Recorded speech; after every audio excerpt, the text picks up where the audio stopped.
Hi friends, ఎలా ఉన్నారు? మన ఛానల్కి మీరు ఇచ్చే ప్రతి లైక్ ప్రతి కామెంటు మాకెంతో అమూల్యమైనవి. కాబట్టి మన ఛానల్ని సపోర్ట్ చేస్తారని ఆశిస్తూ మీ రెహతా ఎంటర్టైన్మెంట్స్. ఇక స్టోరీలోకి వెళ్ళిపోదామా? అసురా ఎపిసోడ్ 8. నైటు 9. ఆ టైంలో అవుట్ సైడ్ నుండి ఎన్నో శబ్దాలు వస్తున్నాయి. ఆ విని సమీర బయటికి వచ్చింది. వాళ్ళ బావ అసుర అటువైపు వెళ్ళటం చూసి తను కూడా వెనక్కే వెళ్ళింది. తను ఆ ఇంటి వెనకాల భాగం వైపుకి అసుర ఫోన్ చూసుకుంటూ నడుస్తున్నాడు. ఎవరో వస్తున్నట్లు అనిపించి వెనక్కి చూశాడు అసుర. సమీర కనిపించింది అసురకి. వెంటనే వెనక్కి తిరిగి ఏమిటి అన్నట్లు చూశాడు సమీరని. ఎక్కడికి వెళ్తున్నావు బావా? అది ఈ టైంలో అని అడిగింది. చిన్న వర్క్ ఉంది అన్నాడు. నేను రావచ్చా అని అడిగింది. సమీర కొంచెం సేపు ఏదో ఆలోచిస్తూ రా అని చిన్నగా అన్నాడు.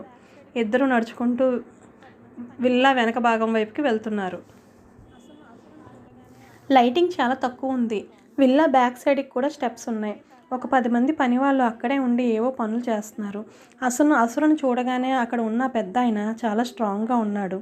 అసుర రంగయ్య తాత అని పిలిచాడు. వెంటనే ఆయన ముందుకు వచ్చి, బాబు మీరెందుకు వచ్చారు? నన్ను పిలిస్తే నేనే వచ్చేవాడిని కదా అన్నాడు.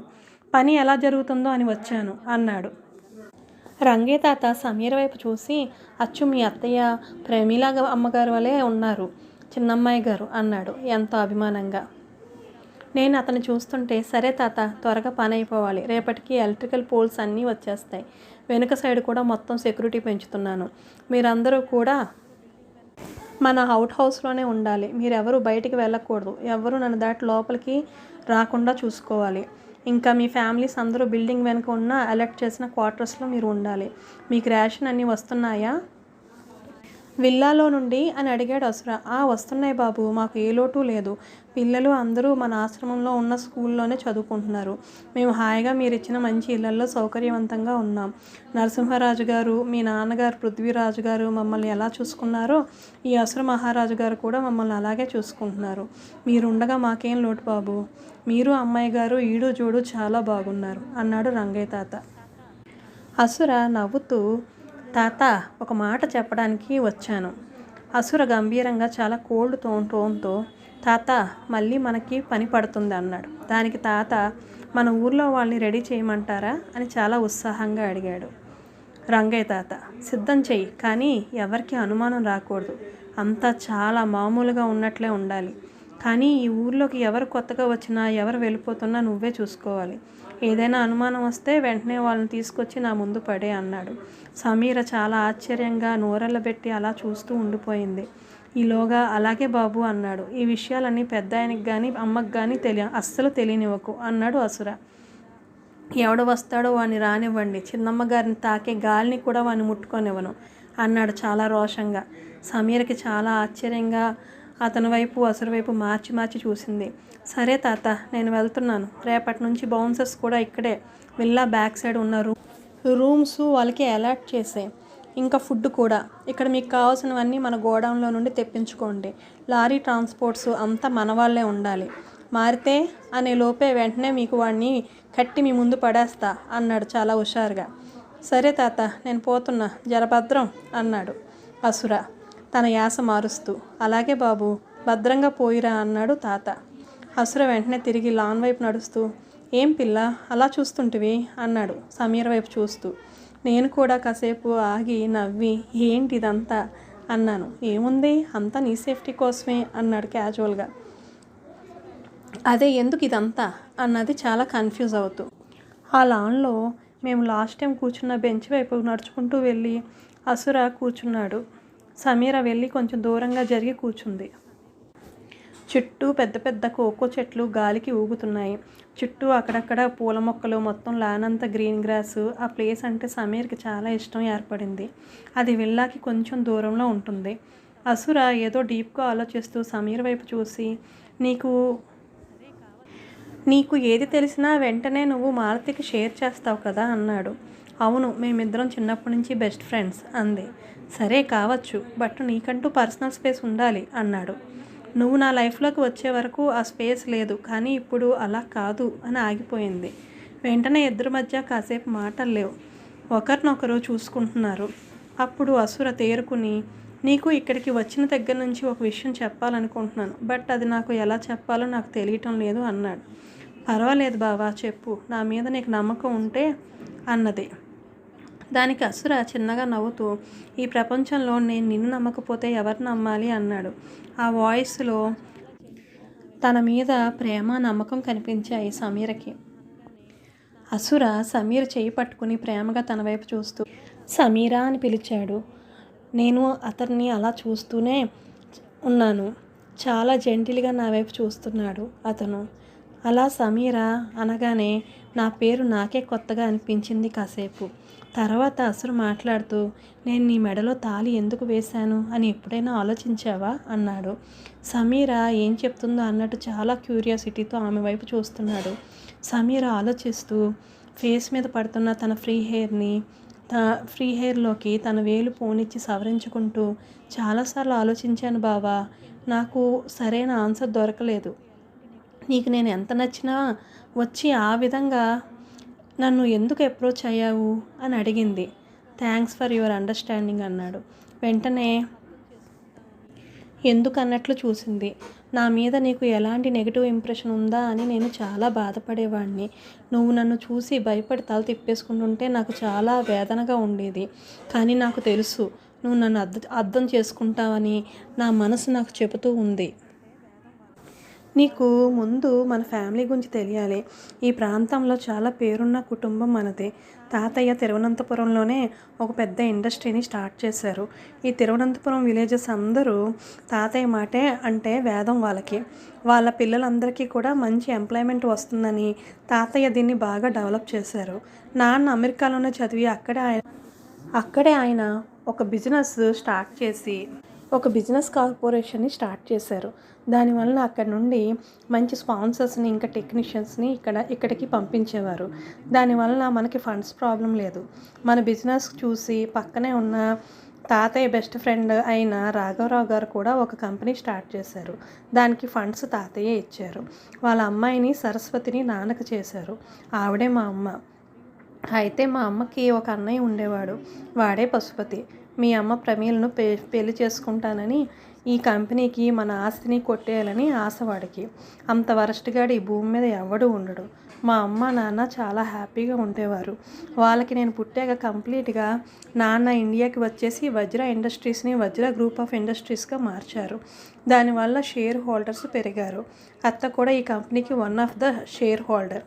అయితే అత్తకి మొదటి నుంచి పశుపతి అంటే ఇష్టం లేదు, నీకు తెలుసు.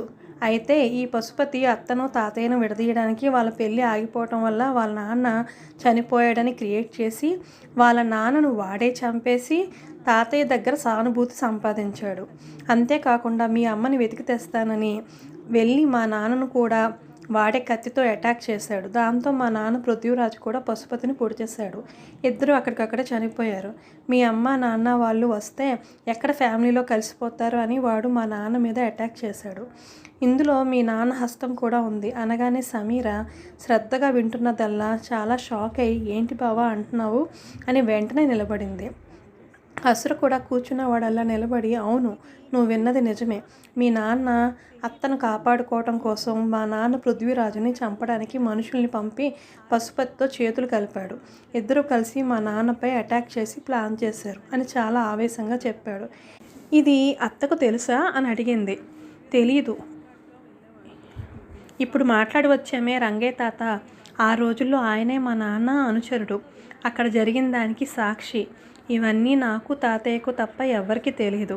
రంగయ్య మా నాన్న పృథ్వీరాజుకు ఎస్కార్ట్గా వెళ్ళేవాడు. వాళ్ళందరితో ఫైట్ చేస్తున్నప్పుడు రంగయ్య బలమైన గాయం తగిలి పడిపోయాడు. నాన్నతో వెళ్ళిన ఆయన అనుచరులందరినీ మీ నాన్న రాణా డిపార్ట్మెంట్ మనుషులు గన్స్తో కాల్చేశారు. వీళ్ళు నాటు తుపాకులతో వాళ్ళ ముందు నిలబడలేకపోయారు. వీళ్ళందరూ పోయారనుకునే టైంకి అక్కడ నుండి రంగయ్య తాత తప్పించుకుని తాతయ్యకి ఫోన్ చేసి మొత్తం చెప్పాడు. తాతయ్య ఇక చేసేది లేక రంగయ్య తాతను కాపాడి తన దగ్గరే ఉంచుకున్నారు. మా నాన్న పృథ్వీరాజు నేను ప్రమీలను నిన్ను తిరిగి ఇంటికి తీసుకువెళ్ళడానికి వచ్చాను అని చెప్పినా కూడా వినిపించుకోకుండా ఆ పశుపతి ట్రాప్లో పడిపోయాడు మీ నాన్న. రానా తన డిపార్ట్మెంట్ ట్రైనర్స్ని పిలిపించి అటాకింగ్ చేయించాడు. పశుపతి చాలా తెలివిగా మీ నాన్న రానాతో గేమ్ ఆడాడు. పృథ్వీరాజు తనపై అటాకింగ్కి వస్తున్నట్లు అంతే మీ నాన్న రానా వెనక ముందు ఆలోచించకుండా మీ అమ్మకు ఒక్క మాట చెప్పకుండా అందరినీ కుక్కల్ని కాల్చినట్టు కాల్చి వాళ్ళ బాడీలను ఇటుకల బట్టీలో వేయించాడు. మా నాన్న పృథ్వీరాజు బాడీని రంగయ్య తాత తన ప్రాణాలు పణంగా పెట్టి కాపాడి తీసుకుని వచ్చాడు అని చెప్పడం ఆపి చాలా ఎమోషనల్ అయ్యాడు. ఒక్క క్షణం ఊపిరి తీసుకోవడం ఆపి వింటుంది చాలా ఉత్కంఠతో సమీర. ఇదంతా మా అమ్మకి తెలుసా అని అడిగింది. దానికి అత్త వచ్చే వరకు నేను కూడా తనకు తెలుసని అనుకున్నాను, కానీ తెలియదని మీ నాన్న రానా మా అత్తతో నీతో కూడా గేమ్ ఆడుతున్నాడని నాకు ఇప్పుడు అర్థమయ్యింది. నాతోనా అన్నది సమీర గట్టిగా. అవును, అసుర తాతయ్య ఒక విల్లు రాశారు. అందులో గ్రూప్ ఆఫ్ ఇండస్ట్రీస్ అన్నీ మా నాన్న పృథ్వీరాజ్కి, ఆస్తంతా అత్త ప్రమీలాకి రాశారు. అందువలన ఈ ఆస్తికి వారసురాలైన నిన్ను టార్గెట్ చేయడం మొదలుపెట్టాడు. మన ఓల్డ్ రైవలరీస్ పాస్పచ్చ ఇండస్ట్రీస్ CEO అభిరామ్ పశుపతికి ఇల్లీగల్గా పుట్టినవాడు. వీడు ఎవరికీ తెలియకుండా పశుపతి వాడి పని మనిషితో అక్రమ సంబంధం కలిగి ఉండేవాడు. ఆమెకి 2 కొడుకులు, ఒకడు రాఘవ, రెండోవాడు అభిరామ్. పశుపతి చనిపోగానే ఆ పని మనిషి వెలుగులోకి వచ్చింది. ఆవిడ మొత్తం ఆ ఇంటిని కంపెనీని హస్తగతం చేసుకుంది. అంతేకాదు, పశుపతికి ఆ రోజు అటాకింగ్కి తోడుగా తన 2 అన్నల్ని పంపింది. వాళ్ళు పశుపతి కొన ఊపిరితో ఉండగా హాస్పిటల్లో జాయిన్ చేశారు. వాడు తన ఆఖరి కోరికగా మన వజ్ర గ్రూప్ ఆఫ్ ఇండస్ట్రీస్ ఆస్తికి తన కొడుకుల్ని వారసులుగా చేయమని ఆ పని మనిషి వరలక్ష్మి చెప్పి చనిపోయాడు. అప్పటి నుంచి మనం ఎక్కడ దొరుకుతామా అని ఎదురు చూస్తున్నారు. ఈ వరలక్ష్మికి 2 అన్నలు, వాళ్ళు కూడా పశుపతి లాంటి వాళ్ళే. బావా, ఒక్క నిమిషం, ఆ అభిరామ్ గడికి నాతో ఏం పని అన్నది చాలా సీరియస్గా. వాడు నిన్ను కల్లో కూడా అటాక్ చేయలేడు. మన ఇండస్ట్రీస్ వైపు కూడా కన్నెత్తి చూడకుండా వాళ్ళని నేను చావు దెబ్బ కొట్టాను. దానితో నన్నేమీ చేయలేక నా సామ్రాజ్యంలో అడుగు పెట్టలేక నిన్ను టార్గెట్ చేయడం మొదలుపెట్టాడు. నిన్ను పెళ్లి చేసుకుని అట్లీస్ట్ ఈ ఆస్తి అయినా సంపాదించాలని చూస్తున్నాడు.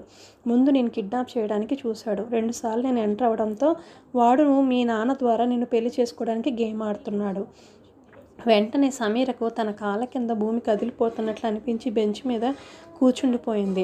అసుర తన దగ్గరికి వచ్చి, అందుకనే ఆ రోజు మీ నాన్న అరేంజ్ చేసిన ఎంగేజ్మెంట్ని ఎలా చెడగొట్టాలో నాకు అర్థం కాలేదు.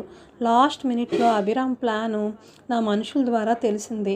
నీ కోసం ఒక మనిషిని నేను నీ సెక్యూరిటీ కోసం అపాయింట్ చేశాను. అక్కడ మీ నాన్న రానా అభిరామ్ని కలవడం చూసి వాళ్ళ కాన్వర్సేషన్ తెలుసుకుని వాడు నాకు చెప్పాడు.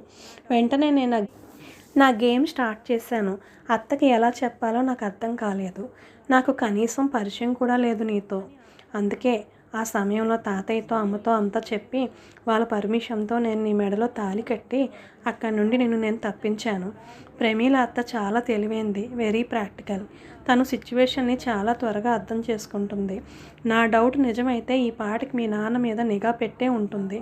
నిజం తెలుసుకుంటే తను ఎలా రియాక్ట్ అవుతుందో అనేదే నాకు కొంచెం ఆలోచించాలి అని ఆపాడు. అప్పుడు సమీర లేచి ఉద్వేగంగా వెళ్ళి అసురుని గట్టిగా కౌగిలించుకుంది. అతను కూడా చాలా ఆప్యాయంగా కౌగిలించుకున్నాడు. సారీ బావా, ఇన్నాళ్ళు నిన్ను బాధ పెట్టినందుకు. మా నాన్న తొందరపాటుతనానికి మావయ్య నీకు దూరం అయ్యారు అంటూ బాధపడింది. అసుర దానికి స్పందిస్తూ, నాకిప్పుడు నువ్వు ఉన్నావు కదా, ఇక నుండి నేను దేనికి బాధపడను. నీతో కలిసి న్యూ లైఫ్ స్టార్ట్ చేయాలని అనుకుంటున్నాను, నీకు ఇష్టమైతే అన్నాడు. దానికి సమీర కొంచెం సిగ్గుపడుతూ అతన్ని వదిలేసి కొంచెం దూరంగా నిలబడింది. అసుర నవ్వుతూ సమీర దగ్గరికి వచ్చి నిలబడి ఆమె గెడ్డాన్ని తన చేతితో పట్టుకుని పైకెత్తి ఆమె కళ్ళలోకి చూస్తూ చాలా రొమాంటిక్గా, ఐ లవ్ యూ సమీరా అని ఆమె కళ్ళలోకి అన్నాడు. సమీరకి వెంటనే ఏం చెప్పాలో అర్థం కాక అతన్ని అలా చూస్తూ ఉండిపోయింది. అతడు ముందుకు వచ్చి తన పెదాలు అందుకుని ముద్దు పెట్టుకున్నాడు. ఏం జరుగుతుందో అని అనుకునే లోపే సమీర లిప్స్పై ముద్దు పెట్టేశాడు. సమీర సిగ్గుపడి అతని ముందు నిలబడలేక పరిగెత్తుకుంటూ అదురుతున్న గుండెలతో ఆ విల్లా లోపలికి వెళ్ళిపోయింది. తన రూమ్లోకి వెళ్ళి డోర్ వేసుకుని బెడ్ మీద కూర్చుని ఆమెకి గుండెదడ తగ్గలేదు. పక్కనే ఉన్న వాటర్ బాటిల్ తీసుకుని వాటర్ మొత్తం తాగేసింది. అతను ఇంకా అక్కడే ఉన్నాడా అని బాల్కనీలోకి వెళ్ళి చూస్తుంది. అక్కడే బెంచ్ మీద కూర్చుని ఉన్నాడు అతను. సమీర అతన్ని చూడగానే ఏదో సంతోషం అనిపించింది. అతడు కూడా సమీరను చూస్తూ ఉండటంతో సిగ్గుతో రూమ్లోకి వెళ్ళిపోయింది సమీర. బాల్కనీలో నుండి అతన్ని చూడటం చూసి చాలా హ్యాపీగా ఫీల్ అయ్యాడు అతను. ఎస్, షీ లవ్స్ మీ అనుకుంటూ అక్కడ చాలాసేపు ఆమె తనకు పెట్టిన ముద్దును తలుచుకుంటూ సమీర్తో తనక ముందు గడిపే జీవితం కోసం ఆలోచిస్తూ అక్కడే కూర్చున్నాడు. సమీర తన రూమ్లో తన బెడ్పై కూర్చుని ఇన్నాళ్ళకి నా ప్రశ్నలకు సమాధానాలు దొరికాయి. ఇక నేను బావతోనే ఉండాలి. తను చిన్నప్పటి నుంచి పడిన బాధను, ఒంటరితనాన్ని దూరం చేయాలి. నాకు కూడా అతడంటే ఇష్టమే. ఎందుకో నాకు తెలియదు. అతనితో ఎప్పుడు ప్రేమలో పడిపోయానో నాకే తెలియదు అనుకుని తన పెదవుల మీద చేతులు వేసుకుని తడుముకుంటూ అతడు పెట్టిన ముద్దు తలుచుకుని సిగ్గుతో పిల్లోలో తన మొహం దాచుకుని అలాగే నిద్రపోయింది. ఎర్లీ మార్నింగ్ 5 o'clock లేచింది సమీర. అది తనకు అలవాటైన టైము. ఫోన్ తీసుకుని వెంటనే శ్రీనివాస్కి కాల్ చేసింది. తన కాంటాక్ట్స్లో శ్రీనివాస్ నెంబర్ కూడా ఫీడ్ చేసి ఉంది. శ్రీనివాస్ కాల్ చూసి విల్లా నుండి సమీర మేడం అని వెంటనే ఆశ్చర్యపోతూ కాల్ లిఫ్ట్ చేశాడు. మేడం చెప్పండి అన్నాడు. సమీర వెంటనే నాకు అరేంజ్ చేసిన యోగా ఇన్స్ట్రక్టర్ 5 నిమిషాల్లో నా ముందు ఉండాలి. అలాగే మిగిలిన వాళ్ళు కూడా వాళ్ళ షెడ్యూల్స్ ప్రకారం నన్ను ట్రైన్ చేయాలి అంది. మీరే కదా మేడం, వాళ్ళెవరు వద్దన్నారు కదా అన్నాడు. Get everyone here right now అని ఫోన్ పెట్టేసింది. శ్రీనివాస్కి ఇప్పటిదాకా సార్తోనే చుక్కలు చూశాను, ఇంకా మేడం ఆయన కంటే రెబల్ అని అనుకుని గబగబా లోపలికి వెళ్ళి రెడీ అయ్యి బయలుదేరతాడు. శ్రీనివాస్ వైఫ్ లేచి ఇంత పొద్దున్నే ఎక్కడికి అంది. ఒక రాక్షసి నన్ను పిలిచింది, దానికి బలి ఇవ్వడానికి అని అన్నాడు. దానికి ఆహా అలాగా, జాగ్రత్తగా వెళ్ళిరండి అని మళ్ళీ పడుకుంది. ఒకసారి లక్ష్మి వంక చూసి ఏమిటో ఇది, తెలిసి అంటుందో తెలియక అంటుందో అనుకుని బయటికి నడిచాడు శ్రీనివాస్. అసలు సమీర ఉద్దేశం ఏంటి, తను ఏం చేయాలనుకుంటుంది అని తెలుసుకోవాలనుకుంటున్నారా? నెక్స్ట్ ఎపిసోడ్ కోసం వెయిట్ చేయండి. Thank you.